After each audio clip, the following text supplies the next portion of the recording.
Hi అండి, అందరూ బాగున్నారు అనుకుంటున్నాను. లైవ్లో ఒక ఎపిసోడ్ మన టాస్క్ చూడు జరుగుతుంది.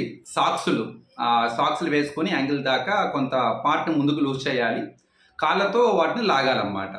అది టాస్క్ జరుగుతుంది. మరి లైవ్లో చూస్తున్న వాళ్ళైతే ఎట్లా ఉంది, మీకు ఏమనిపించింది? అసలు సంచాలకులు ఎవరయ్యా అంటే ప్రేరణ. ఇక్కడ ఎవరెవరు సెలెక్ట్ చేస్తున్నారు? ప్రతి టీం నుంచి ఇద్దరు రావాలి. అఫ్ కోర్స్ ప్రేరణ మన అమ్మాయి పేరు యష్మి టీం నుంచి ఇద్దరు జెంట్స్ వస్తారు. ఎవరంటే కొద్దిగా ఇది గేమ్ కదా, ఫిజికల్గా ఉండాలని చెప్పేసి అబ్బాయి పృథ్వీ వస్తారు. ఇంకా పాపం నిఖిల్ టీంలో ఉన్నదే ఇద్దరు అబ్బాయిలు, ఇద్దరు. ఇటుపక్క వచ్చేసరికి నైనికా టీంలో మాత్రం మన నబీలు అలానే విష్ణుప్రియ వస్తారనమాట. ఇక వచ్చిన దగ్గర నుంచి రచ్చ స్టార్ట్ అయింది. నాకు మీరు లైవ్ ఎపిసోడ్స్ చూస్తుంటే అంటే లైవ్ అప్డేట్స్ చూస్తున్న వాళ్ళు, మీకు ఎప్పుడైనా బీపీ వచ్చిందా? బాగా కోపం వచ్చేసిందా? అసలు ఏం చేయాలో అర్థం కానంత ఒక ఫ్రస్ట్రేషన్, కోపం ఎలా తీర్చుకోవాలో తెలియక బీపీ పెరిగిపోయిందా? ఇందుకు ఎవరిని చూస్తే పెరిగింది.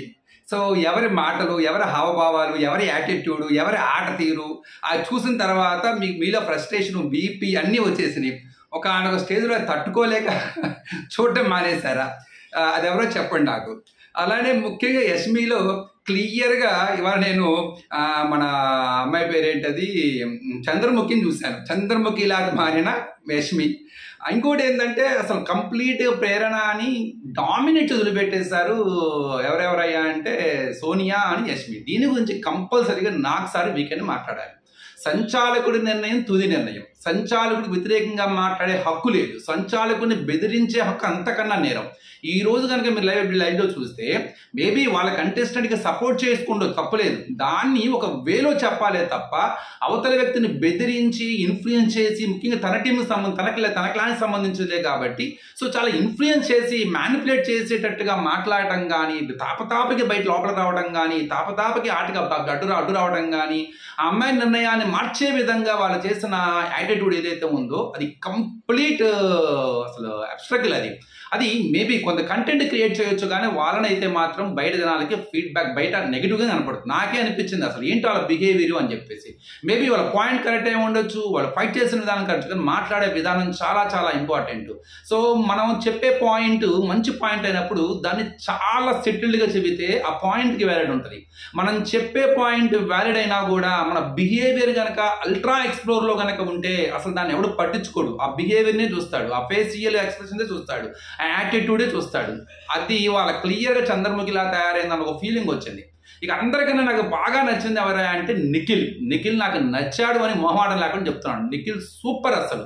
సో ఆడిన విధానం, తన కోసం తను డిఫెండ్ చేసుకున్న విధానం, అక్కడ పాయింట్కి డైరెక్ట్గా ప్రేరణకి తను చెప్పాల్సింది అవుట్ సైడ్ నుంచి వచ్చే వాళ్ళ వైపు నుంచి వచ్చే గొడవను ఆపమని కానీ, అట్లానే ముఖ్యంగా పృథ్వీ కాలు పట్టుకోవడం అనేది 2-3 సార్లు జరిగింది. పృథ్వీని చాలాసార్లు ఫౌల్ చేశాడు. పృథ్వీని అవుట్ అన్న తర్వాత నుండి సోనియా కానీ యష్మి కానీ గొడవ చేసి మ్యానిపులేట్ చేసి మొత్తానికి మళ్ళీ పృథ్వీని లోపల పెట్టి ఇలా రచ్చ రంబోలా చేసినప్పుడు కూడా నేను చూశాను అని చెప్పడం కానీ, నిఖిల్ చివరి దాకా పోరాడు ఉంటాడు. మనకి పూర్తిగా లైవ్లో చూపించలేదు, ఎపిసోడ్లో చూపిస్తాడు లాస్ట్లో ఏమైందని. హెల్త్ పరంగా కూడా ఏదో కొంత ఇదై ఉంటాడు అక్కడ లాస్ట్లో అబ్బాయి అను ఇది. ఇక విష్ణుప్రియని టార్గెట్ చేశారా? ఇంకో విషయం ఏంటంటే నాకు అర్థం కాని విషయం, విష్ణుప్రియని చాలా ఫస్ట్ నుంచి ఇద్దరు మాట అంటున్నారు. ఎందుకు వెళ్ళావు నువ్వు అసలు? విష్ణుప్రియ ఏమంటుందంటే ఫిజికల్ వెళ్ళొద్దు, నేను గర్ల్స్ అని కదా, ఫిజికల్గా అవ్వద్దు అని. అంటే అప్పుడు వాళ్ళు ఏమంటారు, ఫిజికల్ అయినప్పుడు అది చేంజ్ మీరు మార్చుకో. పృథ్వీ అంటాడు అనమాట, మీరు మార్చుకోండి కంటెస్టెంట్ని మార్చుకోమని చెప్పే హక్కు నీకు లేదు. అసలు నువ్వు ఎందుకు వెళ్ళావని హక్కు నీకు లేదు. అలా అడిగే వాళ్ళు ఎవరైతే ఉన్నారు, యష్మి కావచ్చు, సోనియా కావచ్చు, నేను ఎవడమన్నాడు? సో వెళ్ళేసి మన ఓమాదిత్యని పంపించవచ్చు కదా. ఇట్లాగా వాళ్ళు అంటే ఒకటి అసలు మీరెందుకు వెళ్ళలేదు? అసలు టాస్క్ మీరు ఎప్పుడు ఆడతారు? ఇంకా టాస్క్లు ఆడకుండా బయట ఉండి వ్యూహరచనలు చేస్తూ రచ్చగొట్టే రచ్చగొట్టే బిహేవియర్ చూపించడమా? అలాంటప్పుడు అసలు గర్ల్స్ అందరూ వెళ్ళాలి కదా. గర్ల్స్ అందరూ కలిసి వెళ్ళి హ్యాపీగా ఆడచ్చు కదా. అందులో ఓకే నిఖిలను అలా ఇటు పక్క మనకంట తప్ప వాళ్ళిద్దరు ఉంచేసుకొని మిగతా 2 టీమ్స్ నుంచి గర్ల్సే వెళ్ళాలి కదా. అసలు గర్ల్స్ ఫైట్ చేసుకోవచ్చు కదా, బ్రహ్మాండంగా ఉంటుంది కదా. మీరు చేయలేని పని మీ క్లాన్ స్వార్థం కోసం మీ ఆటను కూడా పణంగా పెట్టి, సో మీరు స్వార్థంగా మీరు టాస్క్లో ఆడతారు. టాస్క్లో ఆడితే తెలుస్తుంది ఆ కష్టాలు ఏందో, ఆ నష్టాలు ఏంటో, ఎంత ఇబ్బంది అవుతుందో. కనీసం ఆ డేర్ స్టెప్ తీసుకున్న వాళ్ళని కూడా మెచ్చుకోకుండా నువ్వేందో ఎవడమన్నాను నువ్వు బయటకు వచ్చేయాలి కదా అని చెప్పంటాం. కానీ తర్వాత కొంత ఒక చిన్న వీడియో అయితే మనకు అర్థం కాలేదు. అమ్మాయి బ్యాలెన్స్ అయితే తగ్గిపోతుంది. అప్పుడు అబ్బాయి లెగిస్తాడా లెగిసిన తర్వాత తగులుతుందేమన్న భయంతో విష్ణుప్రియ వెనక్కి వెళ్ళిందా, నిజంగానే ఫేస్కి తన మోకాలు తగిలి వెనక్కి వెళ్ళిందా అన్నది మనకి తెలియదు. అది మనం ఎపిసోడ్లో చూడాలి. లైవ్లో కూడా మనం చూపించలేదు, నో డౌట్ అది. ఎందుకంటే అది కరెక్ట్గా ఇలా కాలు లేపుంటాడు, లేపే క్రమంలో ముందు ఏం చేస్తాం మనం, తగులుతుంది అని వెనక్కి అంటాం, అప్పుడు బ్యాలెన్స్ తప్ప వెనక్కి వెళ్తాం. లేదు నిజంగానే తగలటం మూలంగా వెనక్కి వెళ్ళిందా, ఈ పాయింట్ మీద క్లారిటీ రావాలి. లాస్ట్లో అదే అబ్బాయి దగ్గర కింద పడేస్తాడు. కింద పడేసిన తర్వాత అమ్మాయికి పైకి వెళ్ళడం కుదరదు. ఇంకా అప్పుడు అమ్మాయి హ్యాండ్తో పుష్ చేస్తుంది. హ్యాండ్తో పుష్ చేసినప్పుడు రూల్స్ అన్ని మారిపోయినాయి కదా అని చెప్పి రచ్చగా బయటకు వచ్చేదాకా, విష్ణుప్రియ బయటకు వచ్చేదాకా వాళ్ళ టెంపర్లా లేదనమాట. మొత్తానికి విష్ణుప్రియకి ఇమేజ్ పెంచుతున్నారేమో అని ఫీలింగ్ కలిగింది నాకైతే. విష్ణుప్రియ కంటెంట్ ఇస్తున్నారేమో అని. బయట ఇప్పుడు పృథ్వీ కానీ, యష్మి కానీ, సోనియా కానీ ఇలా ముగ్గురు విష్ణుప్రియ మీద పడ్డారు. అమ్మాయి బయటకు వచ్చేదాకా, అమ్మాయి అవుట్ అయిన తర్వాత సెలబ్రేషన్స్ కావచ్చు, వాళ్ళ ఇది కావచ్చు, అది ఎట్లా అనిపిస్తుంది అంటే క్లియర్ టార్గెట్ అనిపించింది. అది అమ్మాయికే లాభం, మీకే పెద్ద నష్టమే, మీకు పెద్ద లాభమే ఉండదు. ఆడియన్స్ ఎప్పుడు కూడా మెనీ టు వన్ అటాక్ అనేది బిగ్ బాస్ లో చాలా చాలా డేంజర్. అది బిగ్ బాస్ లో ఆడియన్స్ కనెక్ట్ అయ్యేది. ఎక్కువ మంది ఓవర్ కాన్ఫిడెన్స్ తో మాకు బలం ఉంది కదా అని చెప్పేసి గనక ఒక విపరీతమైన యాటిట్యూడ్ తో అవతల వాడిని గేలి చేసిన, కించపరిచిన, టార్గెట్ చేసిన ఆడియన్స్ ఈజీగా ఆ వ్యక్తి కనెక్ట్ అవుతారు. ఆ వ్యక్తిలో నిజంగా కంటెంట్ లేకపోయినా, ఆ వ్యక్తి పెద్ద గేమరే కాకపోయినా కన్ఫర్మ్ గా ఆ వ్యక్తిని ఉంచుతారు కూడా. ఎందుకంటే వీళ్ళ మీద కోపంతో, వీళ్ళు చూపించిన యాటిట్యూడ్, ఆ బిహేవియర్ మీద కోపంతో వీళ్ళని సేవ్ చేయడానికి ట్రై చేస్తారన్నమాట. వీళ్ళకి కౌంటర్ ఇవ్వడానికి, వీళ్ళకి షాక్ ఇవ్వడానికి వాళ్ళకి ఓట్లు వేస్తారు. ఇవాళ నాకు సింపుల్ గా అదే అర్థమైంది ఇవాళ. సో ఇది మీరు లైవ్ చూస్తుంటే మీకేమనిపించింది? నిజంగా మీకు బీపీలు, షుగర్లు లాంటివి పెరిగినాయా? ఫ్రస్ట్రేషన్లో ఎవరి మీద కోపం వచ్చింది? నిజంగా వాళ్ళు చేసింది కరెక్టా కాదా? టాస్కులకు ఆడలేని వాళ్ళు కేకలు వేసే హక్కు ఉందా లేదా? అలానే సంచాలకుల్ని బెదిరిస్తున్న వీళ్ళ యాటిట్యూడ్ ఇది కరెక్టా కాదా? ఎవరు ఫౌల్ గేమ్ ఆడారు? అసలుకి ప్రేరణ అని అసలు సంచాలకుడిగా పెడతమే ఒక స్మార్ట్ ప్లాన్తో పెట్టారు. అక్కడ అది రివర్స్ అయ్యేసరికి మళ్ళీ ఆ అమ్మాయి మీదే వాళ్ళ క్లాన్ సభ్యులు ఒక రేంజ్లో ఆడుకున్నారని చెప్పారు. ఇటు పక్క లోపల ఉన్న వాళ్ళు అభయ్ కావచ్చు, పృథ్వీ కావచ్చు, అటు బయట ఉన్న అందరూ అమ్మాయి మీద పడి గందరగోళం చేసేసారు. అమ్మాయికి ఏం చేయాలో తెలియనంత సంచాలకుడు అంటే ఏంటది? దీని మీద నాకు sir Sunday compulsory serious class తీసుకుంటారు అనుకుంటున్నాను. ఈ టైప్ ఆఫ్ యాటిట్యూడ్ ఉన్న కంటెస్టెంట్స్ కనుక ఉంటే అది కన్ఫర్మ్, అది కరెక్ట్ కాదు. మేబీ వాళ్ళ కంటెంట్ క్రియేట్ చేయొచ్చు, మజా రావచ్చు మనకి.